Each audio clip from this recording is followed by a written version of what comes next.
Avant de commencer la vidéo, j'espère que vous m'avez reconnu parce que j'ai décidé de changer un tout petit peu de couleur de mes cheveux. Mais c'est pas le sujet de cette vidéo et c'est pas le sujet qui ressemble à celui de mes vidéos précédentes parce que on va parler aujourd'hui, on va pas parler de la culture russe, mais aujourd'hui on va parler des langues étrangères en général, de l'apprentissage des langues étrangères. Moi, j'ai une expérience plutôt solide. Ça fait plusieurs années que j'apprends le français et l'anglais. Et aussi, j'apprends le turc. Il n'y a pas longtemps, j'ai commencé à l'apprendre. Et aussi, je fais mes études en linguistique, donc j'ai appris pas mal de théories sur ce sujet. Aujourd'hui, on va essayer avec vous de comprendre pourquoi on ne peut pas apprendre et pourquoi on ne peut pas commencer à parler telle ou telle langue. Donc oui, c'est le sujet de cette vidéo. Moi, comme j'ai déjà dit, j'apprends 3 langues différentes. Et chaque fois, c'est une expérience complètement différente, complètement unique. Donc aujourd'hui, on va essayer à répondre encore une fois à une question. À la question pourquoi vous n'arrivez pas à commencer à parler une autre langue, une langue étrangère. Pourquoi vous n'arrivez pas à apprendre une langue étrangère. J'ai écrit dans mon bloc-notes 5 facteurs qui peuvent, je sais pas, nous empêcher d'apprendre une langue. Le premier facteur, c'est le facteur qui détermine tout, qui décide tout, et c'est la plus grande faute quand on commence à apprendre une langue, c'est la motivation ou la perte de motivation, ou je sais pas, l'absence de motivation quand on ne sait pas pourquoi on le fait. La première question quand vous commencez à apprendre une langue, c'est juste pourquoi je le fais, quels sont mes buts. Si vous ne le savez pas, comment vous pouvez le faire? Par exemple, en Russie, on apprend l'anglais. Je ne sais pas comment ça se passe dans d'autres pays, mais je crois que c'est la même chose, c'est similaire. Parce que quand on commence à apprendre l'anglais à l'école, je sais pas, les premières années à l'école, après on termine nos études à l'école et on ne peut pas toujours parler cette langue. Pourquoi? Juste parce que on ne nous expliquait pas probablement que c'était une langue vraiment très importante pour la vie, pour communiquer avec d'autres gens. On allait au cours d'anglais juste parce que c'était l'une des matières nécessaires, obligatoires.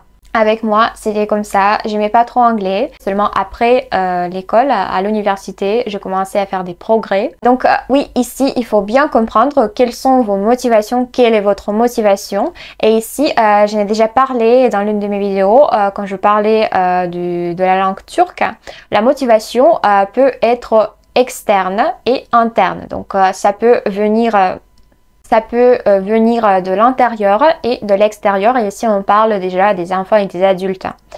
Aujourd'hui, je vais me focaliser surtout sur les adultes, mais quand même, si on parle par exemple des enfants, donc les enfants, ils ont cette motivation qui vient de l'extérieur. Ça veut dire que on peut les motiver, on peut leur donner de la motivation, on peut leur donner des notes, on peut leur acheter des sucreries, des jeux, des jouets, on peut aussi donner de l'argent. Ici, les enfants, ils comprennent qu'ils peuvent obtenir quelque chose s'ils apprennent une langue. Pour les adultes, on ne peut pas vraiment les motiver. Ils cherchent et ils trouvent la motivation dedans parce que ils peuvent gagner de l'argent eux-mêmes. Ils peuvent, je sais pas, aller chercher quelques sucreries au magasin eux-mêmes. Ils n'ont pas besoin de notes en général. Donc ici, c'est plutôt la motivation qui vient de l'intérieur. Et ici, c'est très très difficile et c'est presque impossible de motiver quelqu'un. Le fait qu'on peut nous acheter quelque chose, c'est pas vraiment la motivation. Il faut comprendre vos buts.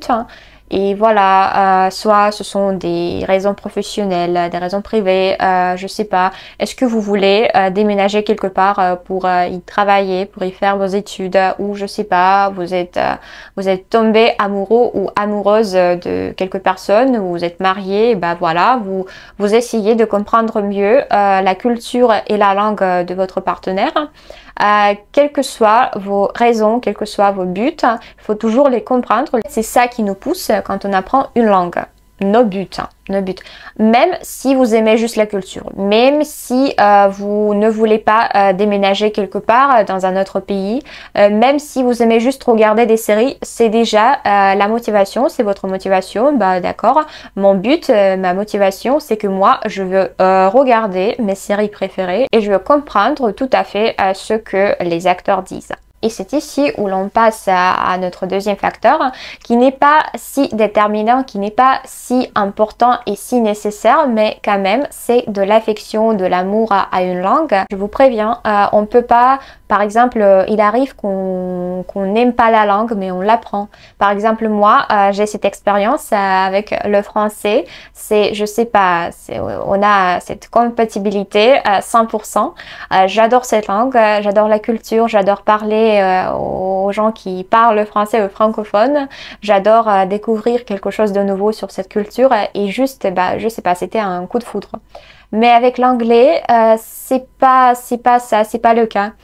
J'ai commencé à l'apprendre seulement à l'université, juste parce que je comprends que c'est utile, hein, que ça peut me permettre de trouver un bon travail, que ça peut me permettre juste de communiquer avec beaucoup de gens dans tout le monde, dans tous les pays.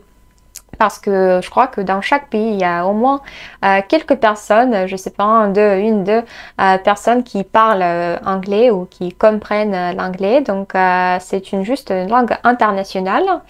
Et ici, c'est ce qui motive, c'est ce qui me pousse.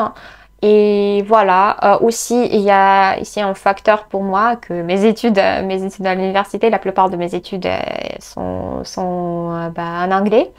Mais quand même, donc maintenant, c'est seulement maintenant que j'ai commencé à apprendre, que j'ai commencé à me rendre compte de, je sais pas, de cette nécessité d'apprendre cette langue.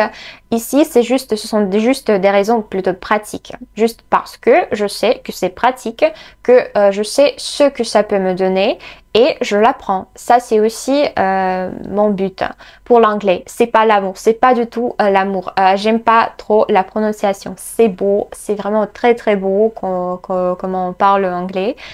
Mais avec le français, c'est une autre chose pour moi. Je sais pas, c'est ce qui m'inspire. Pour l'anglais, non. Pour le turc, non plus. Pour le turc, c'est juste la curiosité. Par la curiosité, je sais que j'aime découvrir d'autres cultures. Et je sais que j'adore les séries turques. Donc voilà, ce sont juste mes buts, de comprendre la culture, de regarder des séries turques en turc. Et aussi parce que, vous savez, en Russie, on adore la Turquie, on adore aller en vacances en Turquie. Donc, pourquoi pas, j'y ai déjà été plusieurs fois. Donc, encore une fois, aller en Turquie et parler aux habitants en turc, c'est plutôt pas mal. Et voilà, avec l'anglais, c'est juste voyager, avoir des, je sais pas, des perspectives, des prospects, career prospects. Et avec le français, c'est juste l'amour. Voilà.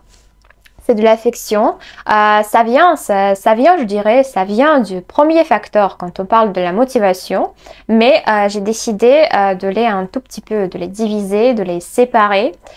Comme ça, donc oui, on a la motivation, on a l'affection et l'amour, mais ça c'est déjà pas obligatoire. À mon avis, la motivation, c'est ce qui est plus important. Et maintenant, on avance. On avance vers plutôt la théorie. Un tout petit peu de théorie, mais c'est vraiment très important de comprendre quelle est la méthode, la façon la plus confortable pour vous d'apprendre une langue. Si vous aimez, je sais pas, est-ce que vous aimez travailler en groupe? Est-ce que vous préférez avoir des cours privés juste avec votre prof? J'ai eu cette expérience parce que j'ai commencé à apprendre l'anglais. C'était un groupe avec mes camarades de classe à l'école. J'ai essayé aussi d'aller aux cours, je sais pas, hors école. J'ai essayé plusieurs cours en groupe avec l'anglais, mais pour moi, ça marchait pas. Je comprenais pas du tout que ça convient pas à ma personnalité, à mes préférences. Je comprenais pas du tout que, bah non, si, je comprenais que j'étais une personne très timide et C'est seulement maintenant que je commence à avoir plus d'audace et être plus courageuse. Mais à l'époque, c'était une catastrophe et moi, je ne le comprenais pas. Et quand même, j'allais au cours en groupe et je continuais à apprendre l'anglais en groupe. À l'école, j'avais pas de choix, mais quand même, hors école, je continuais à aller au cours. En groupe. On va en parler un peu plus tard, mais quand même, si vous avez cette tendance de vous comparer aux autres, probablement, il faut mieux juste choisir une autre méthode, une autre stratégie et travailler en privé avec votre professeur, juste tête à tête. Et voilà, donc rien de mal. Aussi en groupe, si vous savez par exemple que vous avez besoin un peu plus de temps pour comprendre quelque chose, probablement pour une règle grammaticale, vous avez besoin, je sais pas, de 2 cours, de 3 cours, au lieu de juste d'une heure d'anglais ou d'une autre langue. C'est tout à fait normal. Ça signifie pas que vous êtes dupe, que je sais pas, vous pouvez rien, que vous n'arriverez jamais à apprendre cette langue. Non, c'est tout à fait normal. Et si vous avez cette tendance de, je sais pas, de dig deeper, d'essayer de comprendre le plus possible, il faut juste opter pour des cours privés. Et c'est tout à fait normal. Je sais pas, il faut aussi essayer de trouver ce qui vous intéresse et n'ayez pas peur de dire à votre prof que vous n'aimez pas ça ou ça, tel ou tel matériel, tel ou tel manuel. Bien sûr, je veux pas dire que si c'est à l'école, c'est vraiment très difficile. Et à l'université, de juste de dire, ok les gars, ici on s'arrête. Je vais faire comme ça. Non, bien sûr non. Mais si on parle plutôt de l'apprentissage d'une langue plutôt qui est privée, qui est plus personnelle, ici, il faut vraiment très bien penser et choisir très attentivement ce que vous utilisez pendant votre apprentissage. Maintenant, c'est déjà le 4e facteur, mais c'est vraiment très important, hyper important, c'est crucial quand on commence à parler et quand on a cette peur de parler, parce que quand même on apprend, en général, on apprend une langue pour parler, pour communiquer. Oui, d'accord, parfois juste pour comprendre, mais quand même, c'est très cool juste de savoir parler une langue étrangère. Avant de commencer à parler, il y a des personnes qui veulent juste apprendre par cœur tout le vocabulaire, je sais pas, toute la grammaire, juste tout, et seulement après commencer, se mettre à parler. Ici encore une fois, un peu de théorie, mais quand on parle des enfants et des adultes, les adultes, ils ont cette tendance, par exemple, ils ont une phrase. Et cette phrase est très utile pour juste l'utiliser dans votre discours quotidien. Mais dans cette phrase, il y a une règle grammaticale qui, maintenant, pour l'instant, est assez difficile à comprendre. Donc, votre prof vous propose juste cette phrase. Vous pouvez prendre la phrase et juste l'utiliser, juste mémoriser et l'utiliser, mais sans comprendre la règle. Pour l'instant. Ceux qui font en général la plupart des adultes, ils essaient quand même de comprendre chaque complément, chaque partie de cette phrase. Ce que moi j'ai remarqué quand j'apprends le turc, pour moi c'est aussi très important. Quand je vois une phrase, mon prof me donne une phrase, je sais que cette phrase est utile. Je peux juste la prendre comme ça et l'utiliser, mais quand même je veux comprendre chaque élément et chaque partie de cette phrase, bien que ça soit très difficile pour moi pour l'instant telle ou telle règle.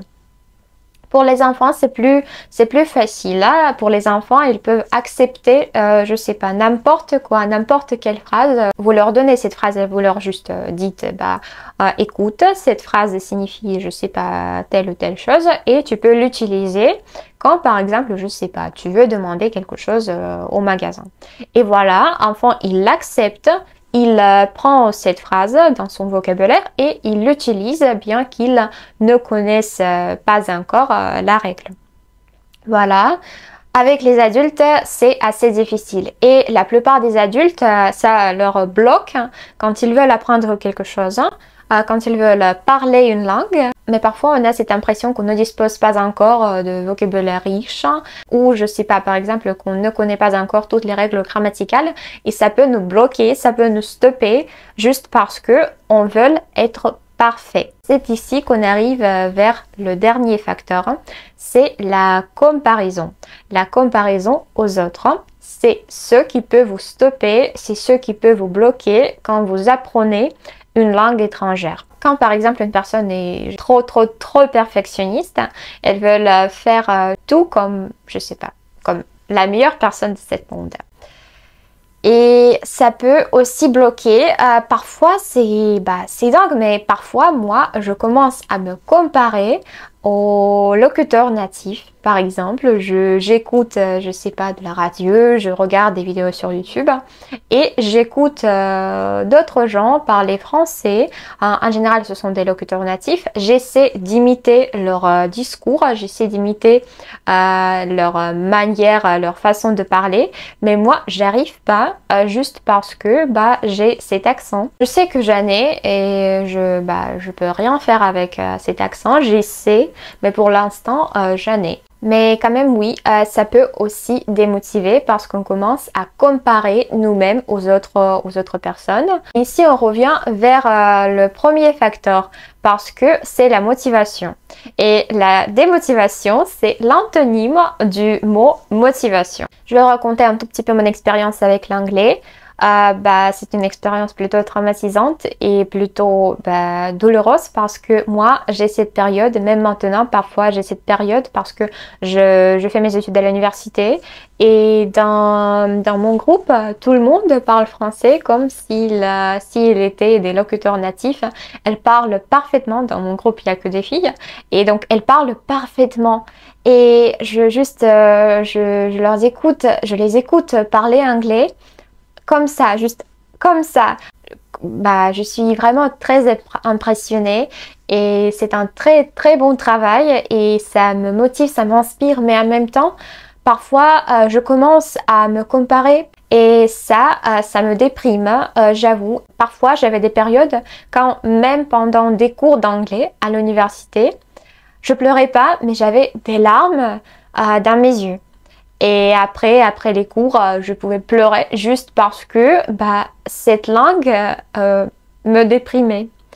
Pas parce que je déteste cette langue, non, mais parce que je commençais à me comparer et cette comparaison m'amenait à cette réaction. Mais si vous aimez autant la comparaison, j'ai un truc à vous dire qui peut vous rassurer. Donc c'est la comparaison, c'est bien, mais seulement quand vous comparez vos progrès à vos propres progrès. Par exemple, maintenant, je sais que je parle français mieux qu'auparavant, que je parlais français il y a, je sais pas, il y a 2 ans ou 3 ans. Je sais qu'il y a des progrès, que je fais des progrès et que je fais quelque chose pour que j'ai des progrès. Donc oui, ça c'est bien, je vois que moi je progresse. Et ici, c'est ça qu'il faut faire, mais surtout, faut pas vous comparer aux autres. Il y a toujours des personnes qui nous semblent plus expérimentées, plus, je sais pas, plus professionnelles, plus, je sais pas, plus sages, plus, plus belles et tout ça. Mais le truc, c'est que, c'est pas vraiment correct de vous comparer aux autres. Parfois, on nous compare aux autres et aux plusieurs personnes. Mais le truc c'est que on nous compare aux plusieurs personnes tant que on est seul. Donc on compare une seule personne à plusieurs personnes. Par exemple, cette personne elle parle mieux, elle n'a pas d'accent, cette personne elle a un vocabulaire plus riche, cette personne je sais pas, elle comprend toutes les règles grammaticales et moi je suis seule et je veux avoir toutes ces capacités de toutes ces personnes. Donc ça c'est assez difficile. On va faire un petit résumé. Donc la motivation c'est un truc le plus important. Aussi l'affection et l'amour pour la langue langue. Si vous en avez, c'est bien. Si vous n'en avez pas, mais si vous comprenez votre but, ça c'est aussi bien. Aussi la méthode, comment vous apprenez la langue, surtout si c'est en un groupe, si ce sont des cours privés, si ce sont des cours en ligne. Quelles que soient vos méthodes, c'est vraiment très important de les choisir très bien. Le quatrième facteur, c'est le discours et la pratique de la production de l'oral. Aussi, c'est ce que vous devez faire dès les premiers cours, même si vous connaissez que deux phrases. Salut, bonjour, merhaba, selam, how is it going, and all that stuff. Well, ça, c'est déjà pas mal et vous pouvez les appliquer et vous pouvez les incorporer dans votre discours et déjà pratiquer la langue, ça c'est mieux que rien. Et le dernier facteur, c'est juste ne pas être exigeant à vous-même, ne pas vous comparer aux autres et juste regarder vos propres progrès et pas des progrès des gens qui vous entourent. Bon, j'espère que cette vidéo était utile pour vous et intéressante. Ça vous a donné quelques idées. Écrivez dans les commentaires ce que vous en pensez. Pour moi, vraiment, c'est une question urgente parce que je vis dans cet environnement. Mais en plus, je crois que c'est une question très importante pour tout le monde parce qu'il faut l'assumer. Maintenant, c'est très difficile de vivre dans ce monde sans apprendre d'autres langues. Donc voilà, abonnez-vous à ma chaîne. J'espère que c'était intéressant pour vous. Merci beaucoup et à plus. Всем пока!